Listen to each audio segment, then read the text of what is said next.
Good afternoon, I'm Hayden Pott. I'm Amir Mir, and this is your midday sport update. We start with cricket, and England have announced their squad for the upcoming World Cup. This report from Will Butcher. England head coach Trevor Bayliss has announced his 15-man squad ahead of next month's 2020 World Cup in India. Owen Morgan remains as captain, and he will be hoping to continue England's good form from their 3-0 series win over Pakistan in November. Bayliss has made the bold decision to call up uncapped Hampshire spinner Liam Dawson after a string of impressive performances for his county. Yeah, T20's a little bit of a chance type game. You can get on a roll one way or the other. Look, he's had some outstanding performances for the Lions over the last 2 or 3 months.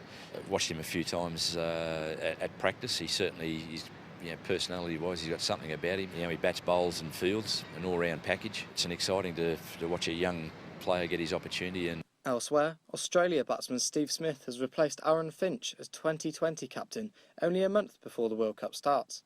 Smith has now become Australia captain across all 3 formats, whilst Finch remains in Darren Lehmann's 15-man squad. West Bromwich Albion travelled to League One side Peterborough United in tonight's Emirates FA Cup 4th round replay. The regional tie at the Hawthorns finished 2-2 after Saida Berahino's brace was cancelled out by a late John Taylor strike. United will have to play without Michael Smith and Ricardo Santos, who was suspended, whilst Adil Nabi is ineligible to play against his former side. The winner will face a trip to Reading in the next round. West Ham knocked Liverpool out of the FA Cup last night after a late header from Angelo Ogbonna settled the 4th round replay at Upton Park. Ham's manager Slavan Bilic is already looking ahead to the next round, where Jurgen Klopp was proud of his young players. It is like classic FA Cup tie, and it's gonna go into history because we want to progress even further. I mean, we are expecting a very tough game against Blackburn, but we are hoping, and if we produce the performances like this, we being brave for the players, for these young players. Kevin Stewart again, Pedro Chirivella, not too bad, good boy. Wolves under-21s are searching for the first league win since August. Matt Adams caught up with boss Scott Sellers to discuss his hopes for the remainder of the campaign. Under-21s went down 2-1 to Derby County at a match at the Telford's New Bucks Head Stadium yesterday afternoon. I'm here at the Sir Jack Hayward training ground to find out the thoughts of under-21 manager Scott Sellers, as well as his opinion on the remaining games of the under-21 campaign. I thought overall the performance from the team was very good. I felt over the 90 minutes we probably dominated the game, but as the season's progressed, that seems to be sort of the story for the season. We worked really hard to get back into it and then conceded a late goal again, previously like the Villa game. But overall the performance was good. Still areas to work on.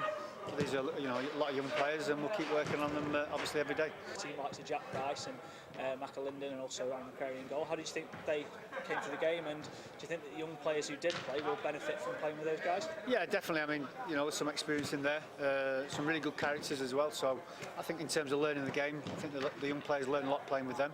So I think overall, from their development point of view, playing with them players is really positive for them. Several of Sellers' squad are out of contract at the end of the season, so there's still plenty to play for. Meanwhile, there could be a chance that some of the squad go out on loan, like players Harry Burgoyne and Eusebio Banchesi. You know, our job is always to get them in the first team, get them new contracts. If they're not going to be good enough for here, then hopefully get them another club. You know, that's basically a development job, really, is always looking to progress them, and we'll be obviously over the next few weeks having a look and making them decisions. We're always looking for opportunities for players to go and get some league experience. You know, I talk quite commonly, I think it's the next stepping stone in their development. I think Harry and Eusebio and Ben O'Hanlon's been out a lot as well, have enjoyed the experience. Ben's certainly come back a different player from playing league football. So I think, you know, in terms of their progression, we'll be looking if we can do that. To the FA Trophy now, and following Macclesfield Town's 3-3 draw with Torquay last night, the Silkmen will face a tie against lower league side Bognor Regis in the quarter-finals, should they win the replay. Manager John Askey believes it is too soon to start thinking of Wembley, but would love to be given the chance to win some silverware. No, I don't think it's until you get to the semi-final that you really start to think. But it is a good opportunity, and if we can play as we were doing not so long ago, then whoever we play, we know we can beat.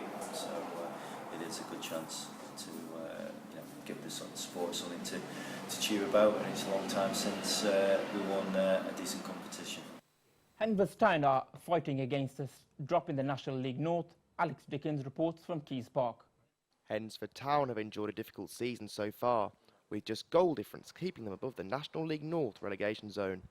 Former Chelsea defender Frank Sinclair's appointment in December saw him become their third manager of the campaign, and top goal scorer Carl Perry admits the transition hasn't been easy. It's been very difficult, yeah. I don't think people realise as a player, because every manager has their own philosophy, and I'll come in under the expectations of the manager who brought me in, who evidently went to Telford to be used, and then 3-4 games in he went.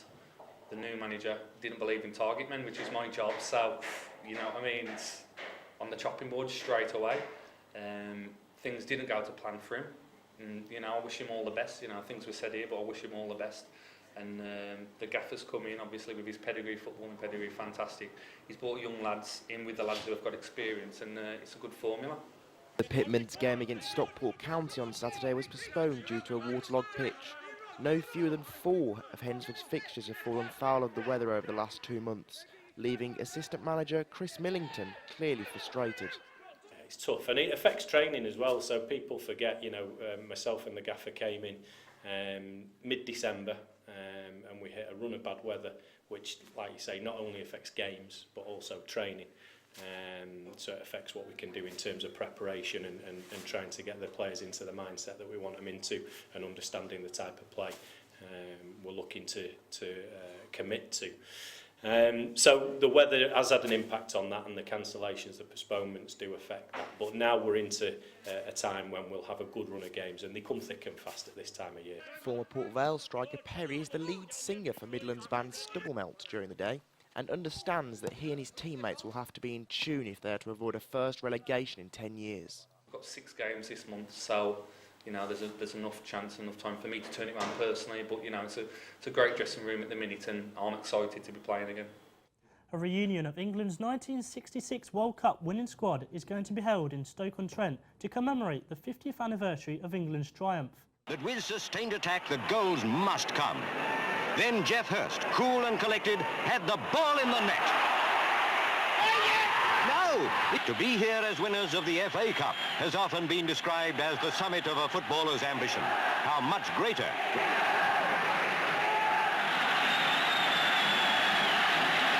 Five members of the team, including former Stoke City players Gordon Banks and Sir Jeff Hurst, will gather in April at Kings Hall. The event will surely bring back some memories of this country's greatest sporting achievement, and will hopefully spur the current team on in the European Champions in France this summer. This weekend, Six Nations fixtures see France take on Ireland in Paris. The hosts come into the game after the back of a win against Italy, thanks to a monster late penalty from Yul Pilson. Ireland look to get their title defence underway after last week's draw at home to Wales.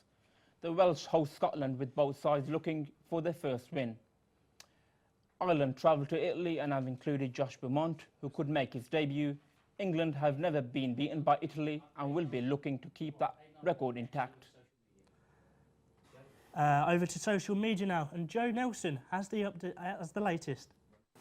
Welcome to your social media roundup. We start with cricket, and Kevin Peterson got back in touch with his emojis this morning following the T20 squad announcement, tweeting, Vince and no Luke Wright in England's T20 squad. I don't think he's too sure on that call. To boxing, and we've already heard the rumours that Eddie Hearn may be setting up a heavyweight title bout between Anthony Joshua and Charles Martin. And Joshua has fueled this talk by posting this picture last night, saying, "Fully focused on my development as a fighter, I won't be denied. #AJBoxing. Now to rugby, and news of Paul O'Connell's retirement has spurred many ex and current professionals to send their thanks to the former Munster and Islands captain. Lions teammate Tom Youngs tweeted, "What a player and what a bloke. It was an honour to play against and alongside Paul O'Connell. All the best for the future. #legend of the game." Former teammate Ben Kay has also sent in his thoughts on his colleague, saying, "I searched and found the correct hashtag to pay tribute to Paul O'Connell. So, #thanks Paulie for making the rest of us look crap." Now to last night's action, and the West Ham players were in jubilant mood after their last gasp winner to dump out Liverpool out the FA Cup. Aaron Cresswell tweeted, "That's what you call an FA Cup game. Get in. Well done, Ogbonna. Great header." Striker Enner Valencia also took to Instagram to express his delight, saying, "Fantastic victory, boys. #FA Cup, #West Ham." Finally, That's all now. Thanks for joining us. Enjoy the rest of your day. And the weather looks a bit cloudy today, as normal in Stoke, so enjoy your weekend when it comes around.